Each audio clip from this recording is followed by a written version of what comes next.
Hello everyone!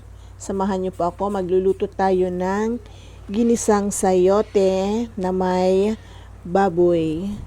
Ang sahog po natin ay baboy. Simple recipe at the same time, budget friendly. So, umpisa na po natin ang pagluluto. Nagpainit na po ako ng kawali and then nilagyan na po natin ng mantika. Ngayon, igigisa po natin ng sibuyas at bawang.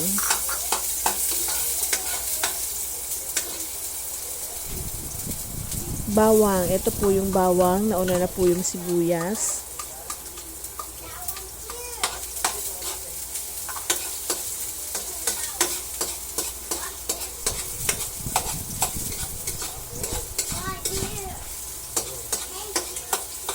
Pasensya na po't medyo maingay yung aking apo. Super kulit. And then, sunod na po natin yung kamatis.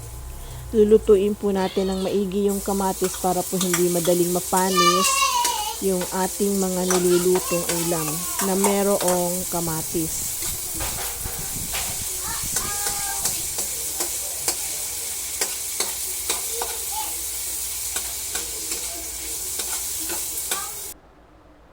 Isunod na po natin yung baboy. Ito po yung sahog ng ating ginisang sayote.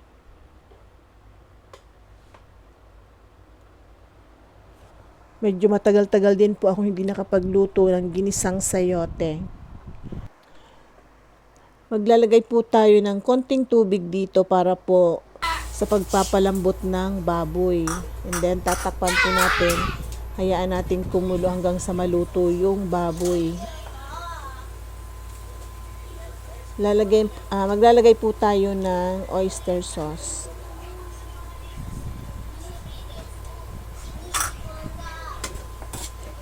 Haluin po muna natin.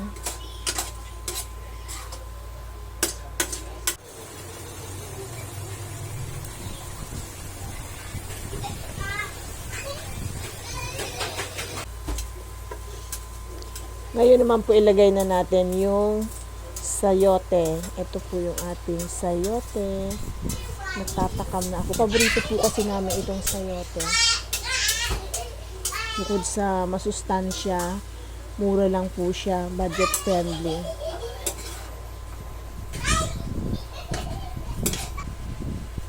So maglalagay po ulit tayo ng konting tubig para naman po maluto yung gulay. And then takpan po natin, hayaan natin kumulo.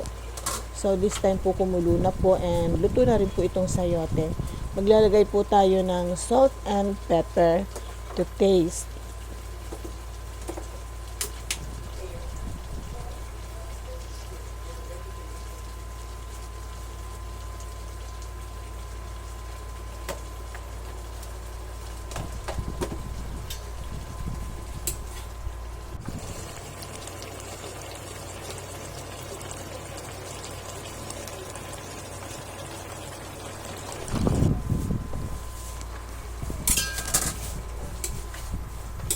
So this time po haluin natin.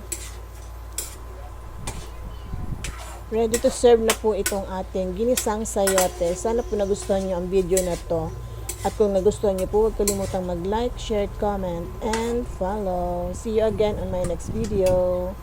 Thank you for watching. Ito na po ang ating ginisang sayote.